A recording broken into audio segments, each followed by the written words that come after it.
کوئی مشکل ادارے قبول فرمائے.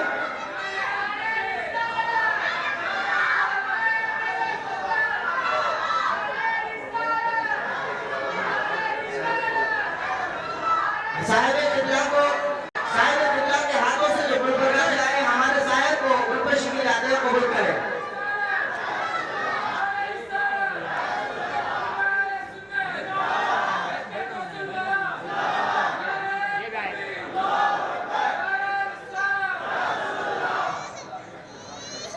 اب صاحب قبلہ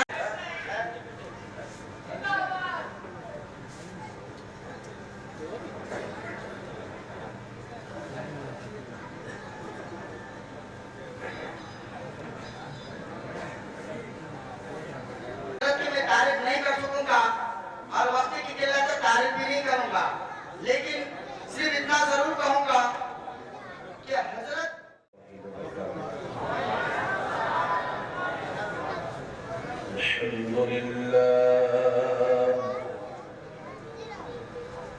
الحمد لله رب العالمين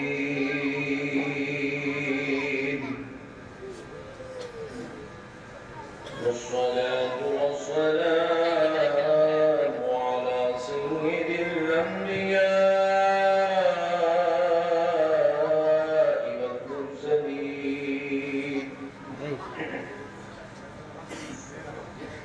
وعلى آله وأصحابه أجمعين المكرمين.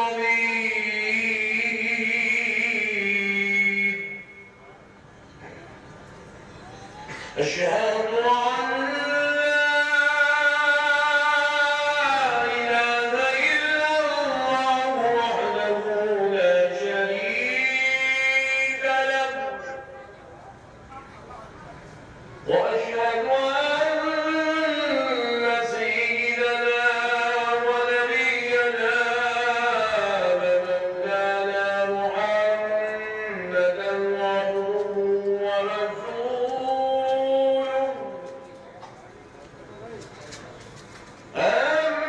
أما بعد فأعوذ بالله من الشيطان الرجيم. بسم الله الرحمن الرحيم.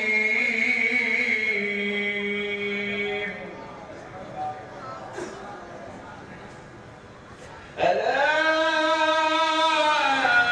إن أولياء الله لا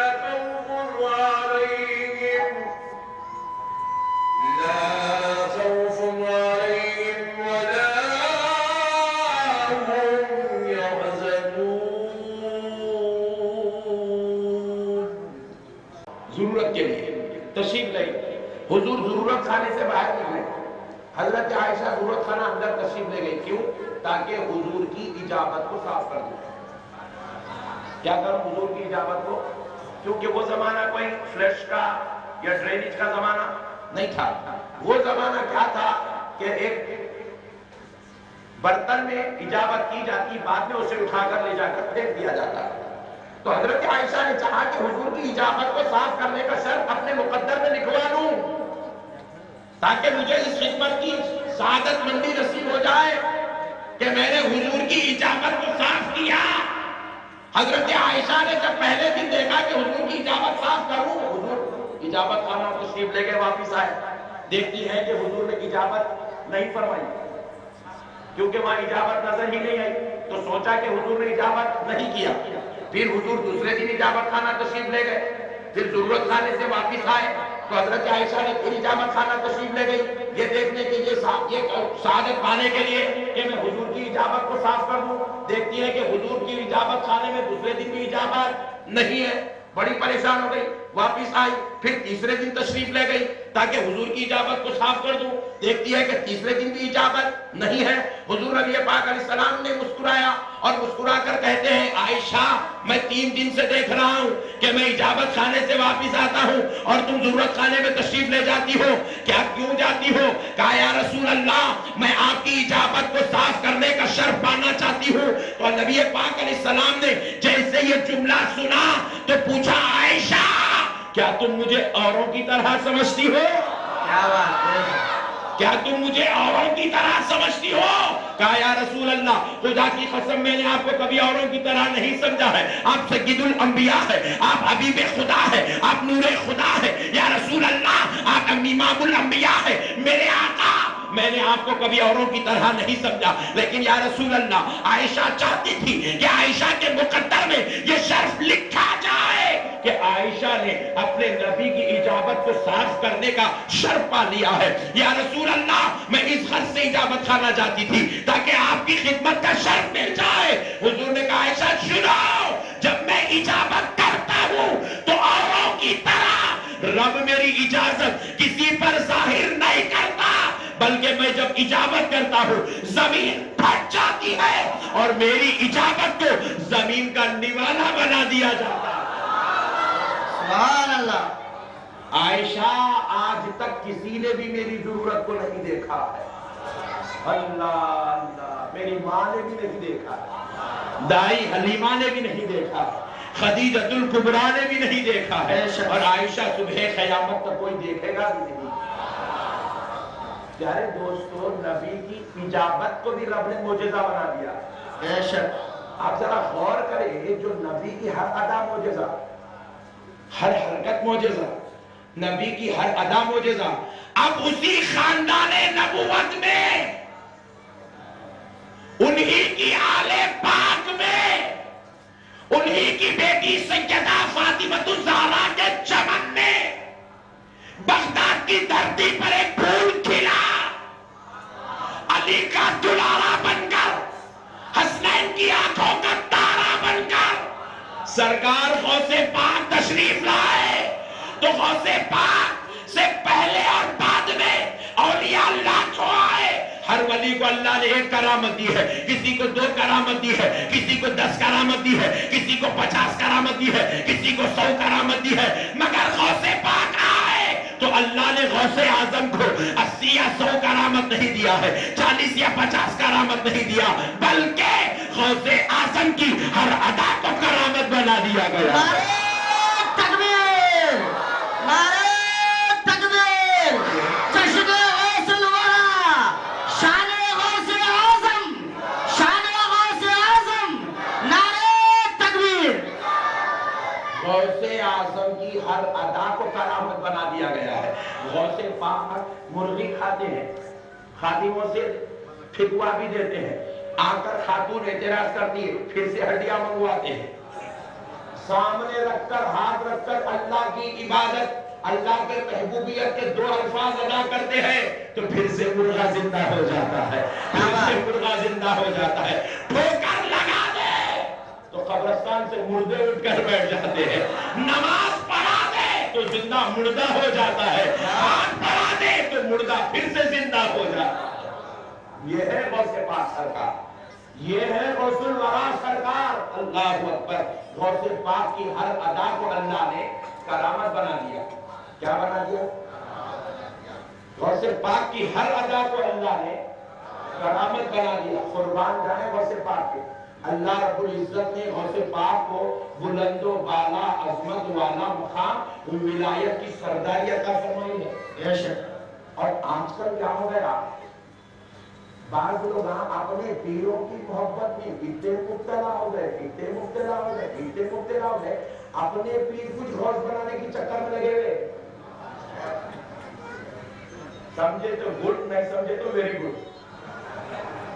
نہیں, عجیب و غریب لوگ آئے بھائی, پیر کی تعریف اتنی کر رہا ہے, اتنی کر رہا ہے, اتنی کر رہا ہے, اتنی کر رہا ہے, اتنی کر رہا ہے, اتنی کر رہا.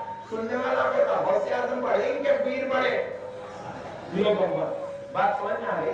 کئی لوگ میرے سے پوچھے حضرت اس کے منہ سے غوث اعظم سے پہلے کے کیا, میں ٹینشن میں آ گیا ڈینجر دکھ رہا ہے.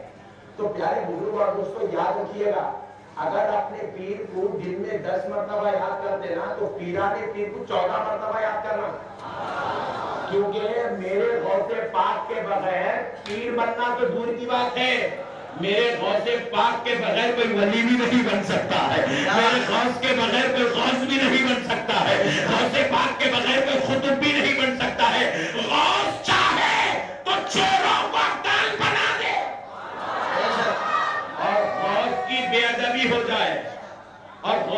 ادبی ہو جائے تو ولیوں سے ولایت چھین لے. غوث چاہے تو چوروں کو ولی بنا دے اور بے ادبی پہ اتر آئے تو ولیوں کو فقیر بنا دے. یہ غوث پاک ہے دوستو. پیارے دوستو, غوث پاک سرکار کو اللہ نے کیا مقام دیا آپ ذرا غور کر کے دیکھیں. غوث پاک کوئی معمولی ذات نہیں ہے جو لوگ ایسا ایسا ایسا ایسا کرتے ہیں. سنو, غوث پاک سرکار کون ہے؟ قربان جائے. سرکار غوث پاک رضی اللہ تعالی عنہ منصب خطابت پر نہیں بیٹھے تھے, کیونکہ غوث پاک خطاب نہیں فرماتے تھے. تو خطاب نہیں فرمانا اس بات کی علامت نہیں ہے کہ غوث پاک سرکار جو ہے کوئی معمولی خطاب کرتے ہوں گے جو پبلک سن کے واہ واہ سبحان اللہ بولتی. وہ خطاب نہیں تھا, یہ ڈپلیکیٹ تقریرہ نہیں تھے, وہ اوریجنل تقریر تھی. محفل میں بیٹھنے والے کو خدا کے جلوے دکھاتے تھے غوث پاک. غوث پاک خطاب کرتے تھے, دیکھنے والا پریکٹیکلی رب کے جلووں کو دیکھا کرتا تھا. غوث پاک کی مجلس میں بیٹھنے والے غوث پاک کی خطاب کے درمیان بے ہوش ہو جاتے تھے اور بعض لوگوں کا انتقال ہو جاتا تھا. غوث پاک کی مجلس ختم ہونے کے بعد جنازے اٹھائے جاتے تھے. وہ خطاب ہوتا تھا. پیارے بزرگوں اور دوستو, وہ خطاب ہوا کرتا تھا. حضرت سیدنا تمیمی علیہ رحمت و رضوان ارشاد فرماتے ہیں کہ میں غوث پاک رضی اللہ تعالیٰ عنہ کو خطاب کے لیے گزارش کرتا تھا. سرکار غوث پاک خطاب نہیں فرماتے تھے, لیکن اچانک غوث پاک نے خطاب شروع کیا تو ہم نے ان سے دریافت کیا, حضور آپ خطاب نہیں فرماتے تھے, پھر آپ نے خطاب شروع کیا, بات کیا ہے؟ تو غوث پاک ارشاد فرماتے ہیں مجھ سے کل رات نانا جان حضور سید عالم نور مجسم رحمت للعالمین خواب میں تشریف لائے اور مجھ سے فرمایا بیٹے عبد القادر خطاب کرو, میری امت سے خطاب کرو, میری امت کو واضح و نصیحت کرو تاکہ میری امت ہدایت کے راستے پر آ جائے. تو میں نے کہا نانا جان جب میں امت کو خطاب کرنا چاہتا ہوں تو مجھے ہیبت ہوتی ہے, گھبراہٹ ہوتی ہے. یا رسول اللہ مجھے گھبراہٹ ہوتی ہے. نبی پاک نے کہا بیٹے عبد القادر اپنا منہ کھولا. میں نے اپنا منہ کھولا تو تاجدار کرم علیہ السلام نے اپنا لعاب مبارک, ہم لوگ اردو زبان اس کو خوب کہتے ہیں, لعاب مبارک رسول اللہ نے میرے منہ میں لگایا, میری زبان پر چٹا دیا. کہا بیٹے اب تمہیں فیض نبوت مل گیا, اب خطاب کرو. اب میں آقا کا فیض نبوت پا کر خطاب کر رہا ہوں تو اب مجھے خطاب کرنا آتا. یہ ہے غوث پاک جو خطاب نہیں کرتے ہیں تو رسول اللہ خطاب کرواتے ہیں. کون ہے غوث پاک؟ اللہ اللہ. آپ کے بیٹے حضرت سیدنا عبد الرزاق الگیلانی رضی اللہ عنہ ارشاد فرماتے ہیں کتاب کا نام مظہر جمال مصطفی ہے. آپ نے اس کتاب میں ارشادات شیخ عبد الرزاق آپ اٹھا کر لے کے فرماتے ہیں میں نے اپنے بابا جان کو اس حال میں اس کیفیت میں دیکھا کہ اگر کوئی بے وضو بغیر وضو ہی بابا جان کا نام لے لیتا, سرکار غوث پاک کا نام لے لیتا تو وہ زمین پر زندہ جل جایا کرتا تھا, جل جاتا بغیر وضو نام لیتا. پھر فرماتے ہیں کچھ دن بعد میں نے دیکھا بغیر وضو بغیر طہارت بھی لوگ نام لے رہے ہیں, کچھ نہیں ہو رہا ہے. لوگ گستاخی بھی کر رہے ہیں, کچھ نہیں ہو رہا ہے. بے ادبی بھی کر رہے ہیں, کچھ نہیں ہو رہا ہے. میں نے بابا جان سے پوچھا بابا جان یہ آخر قصہ کیا ہے؟ چند دن پہلے میں نے یہ حال دیکھا تھا, لوگ بغیر وضو بھی آپ کا نام لیتے تو زمین پر جل جاتے تھے, اور بابا جان اب آپ کا نام بے ادبی کے ساتھ لے رہے ہیں تو کچھ نہیں ہوتا ہے. تو غوث پاک سرکار ارشاد فرماتے ہیں بیٹے عبد الرزاق چند دن پہلے خواب میں دادا جان مولا کائنات علی المرتضی مشکل کشا شیر خدا تشریف لائے تھے اور انہوں نے فرمایا تھا بیٹے عبد القادر اگر تمہارے جلال کا یہی آگا رہا کہ بے وضوئی اگر لوگ نام لے اور چل جائے تو پھر بیٹے نانا کی امت تمہارے قریب کیسے آئے گی اور تم کو کیسے ہدایت, تم سے کیسے ہدایت پائے گی, تمہاری صحبت میں کیسے بیٹھے گی, تم سے فیض کیسے پائے گی. لہذا عبد القادر اپنا جلال واپس کرو. کہا دادا جان یہ کیسے ممکن ہو سکتا ہے؟ تو آپ نے فرمایا بیٹے اپنا منہ کھولو. میں نے منہ کھولا تو مولا کائنات نے اپنی زبان میرے منہ میں رکھ لی. کہا بیٹے عبد القادر چوس لو. میں جیسے جیسے چوستا گیا مجھ میں سے جلال ختم ہوا, جمال علی مجھ میں منتقل ہو گیا. یہ ہے غوث پاک، ایسی بابرکت ذات کا نام غوث پاک۔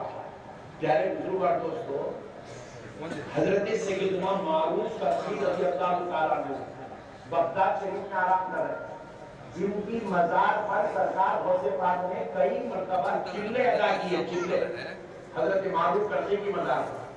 اور یہ معروف کرسی غوث پاک کے پیر و مرشد کے پیر و مرشد کے پیر و مرشد کے پیر و مرشد ہے، پانچویں پیڑ کے بزرگ ہے حضرت معروف کرسی، جن کی مزار پر سرکار غوث پاک چلے ادا کیے ہیں۔ وہ معروف کرسی کے دربار میں جب حضرت غوث پاک جاتے تو ادب و احترام غوث پاک حضرت معروف کرسی کی مزار سے پہلے اپنی نالین اتار لیتے، کیا کرتے؟ اپنی جوتیاں اتار لیتے، نالین شریف اتار لیتے، تو حضرت معروف کرسی کی بارگاہ کی آواز آئی، بارگاہ کی آواز آئی، بیٹا عبد القادر اپنی نالین مت اتارو، نالین سمیت آؤ، ہماری زمین تمہارے نالین کو اپنے پر پا کر فخر محسوس کرتی ہے۔ کہا دادا جان میرے جد اعلیٰ، میں سب کچھ تو کر سکتا ہوں، لیکن جس زمین میں معروف کرسی آرام کر رہے ہو میں اس زمین کی بے ادبی کیسے کر سکتا ہوں؟ سبحان اللہ۔ آپ نے پھر نالین اتار دی۔ یہ ہے غوث پاک سرکار، جن کے بڑے بزرگ انہیں اپنے دربار میں اس انداز سے ریسیو کرتے ہیں۔ میرے پیارے بزرگ اور دوستو، ہم نے سمجھا ہی نہیں ہے غوث پاک سرکار کون ہے۔ پہلے کیا ہوتا تھا، ہمارے گھروں میں گیارہویں ہوتی تھی، بے شک آپ نے ہوئی کہاں ہوتی تھی؟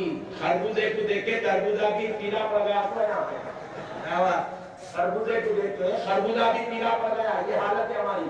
بازو والے ہمارے اتنے بما ڈالے، وہ کرنا قرآن میں ہے کیا، یہ کرنا حدیث میں ہے کیا، وہ کرنا کیا، یہ کرنا کیا، یہ کرے تو کیسا، وہ کرے تو کیسا، وہ کرے تو ہے کیا۔ سنتے سننی ہمیں سن ہو گئے، اور یہ نہیں ہے کہ بھائی یہ کرنا کہ نہیں کرنا، کہ بھائی کیا ہے کہ کیا کرے تو کیا ہوتا، کہ بھائی مجھے بولے تو کچھ تو ہو جاتا ہے، کہ کیا کام لگا ہے جان دو بھائی۔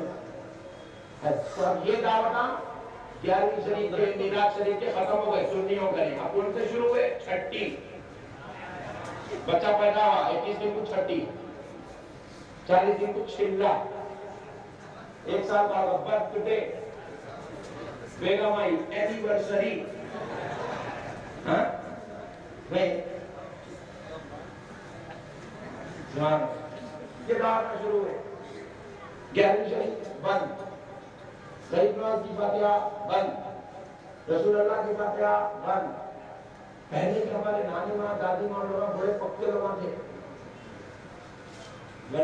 غوث پاک کی 11ویں کرے تو پورے گھر کو چنا لاتے تھے، کلر کرتے تھے، دروازوں کو رنگا کرتے تھے، کھڑکیوں کو رنگ کر کے گھر پورا نیو کر دیتے تھے۔ 11ویں آئی تو محسوس ہوتا تھا عید آ گئی کا مسلمانوں کی، ایسا ماحول بنتا تھا۔ اور ویسا ماحول تھا تو گھر کے اندر کا ماحول کیا تھا، دیورانی جیٹھانی میں انتہائی محبت تھی، ننن بھاوج میں بھی پیار تھا، ننن کو بچے رہے تو بھاوج اپنا بچہ دے دی تھی، اتنی محبت تھی پہلے نہیں، اتنی محبت تھی۔ کئی لوگ وہاں بیٹھے ہوئے گے، امی کو دودھ نہیں آتا پھپھو کا دودھ پی کے بیٹھے ہوئے، ایسے لوگ بھی ہے، اتنی محبت آتے پہلے۔ اور اب کیا ہو گیا، دیورانی جا رہی جیٹھانی کے بارے میں بولی صاحب ایسا نیمبو دو، میری دیورانی جتنا منہ بندی سکا دیا۔ اب یہ چل رہا لیٹسٹ دور ہے، جب کے لوگ ایسے تھے اب کے لوگ ایسے ہیں۔ اب کیا ہونا، سانس جا کے بول رہی صاحب ایسا جو میری بہو خود کھلا لے کے چلے جانا، ایسا چل رہا۔ اور بہو جا کے کہا بولی صاحب ایسا نیمبو دو، بڈی کے منہ میں کیڑے پڑ کے مری جانا انہیں، ایسا چل رہا قصہ۔ تو ہوا کیا، جب ویسا تھا ویسا کیوں ہوا، سنو دوستو، جب کے لوگ بڑے طبقے تھے، کچھ کروڑ مت کرو، غوث پاک کی 11ویں کرتے تھے، اور جس گھر میں غوث اعظم کی 11ویں ہوتی تھی وہ گھر شیطان کے فتنوں سے بچا ہوا رہتا تھا، وہ گھر عذابات الہیہ سے بچا ہوا رہتا تھا، وہ گھر مصیبتوں سے بچا ہوا رہتا تھا، وہ گھر جھگڑوں سے پاک ہو کے رہتا تھا۔ اس لیے دیورانی جیٹھانیوں میں محبت ہوتی تھی، اس لیے ساس بہو میں ایک لحاظ رہتا تھا، ننن بھاوجوں میں پیار رہتا تھا، بیوی شوہر میں کبھی جھگڑا نہیں ہوتا تھا۔ جب سے ہم نے بزرگوں کی فاتحہ بالخصوص تو شیطان ہمارے گھر کو ڈیرا بنا لیا. کیا بات ہے؟ جاتا ہے جنہوں نے ہمارے گھر میں رہتا کرسی ڈال لے کے گھر میں بیٹھے ہوا رہتا. دیکھا بھی کچھ دیکھا سے لڑا تھا, ننند کو دیکھا تو باوا سے لڑا تھا, شوہر کو دیکھا تو بیوی سے لڑا تھا, ساس کو دیکھا تو سب سے لڑا تھا. خالی لڑنے تھے. کیونکہ جس گھر میں بزرگوں کی فاتحہ نہیں ہوتی, جس گھر میں 11ویں نہیں ہوتی, وہ شیطان ہوتا ہے. کون ہوتا؟ ذرا زور سے بولو. اور جہاں اللہ والوں کی فاتحہ ہوتی ہے وہاں شیطان نہیں ہوتا, اللہ والے ہوتے ہیں. کون ہوتے ہیں؟ اللہ والے ہوتے ہیں. 11ویں پڑھتے ہیں. ہماری نانی ماں دادی ماں جو چننا ڈالتے تھے, یاد رکھو دوستوں کیوں ڈالتے تھے, مسئلہ سمجھو. آج ہم چھٹی کرتے ہیں بچوں کی, چلا کرتے ہیں, برتھڈے کرتے ہیں, اینیورسری کرتے ہیں. برتھڈے کرے تو بچے کے نانا نانی گھر کو آتے, اینیورسری کرے تو ساس سسر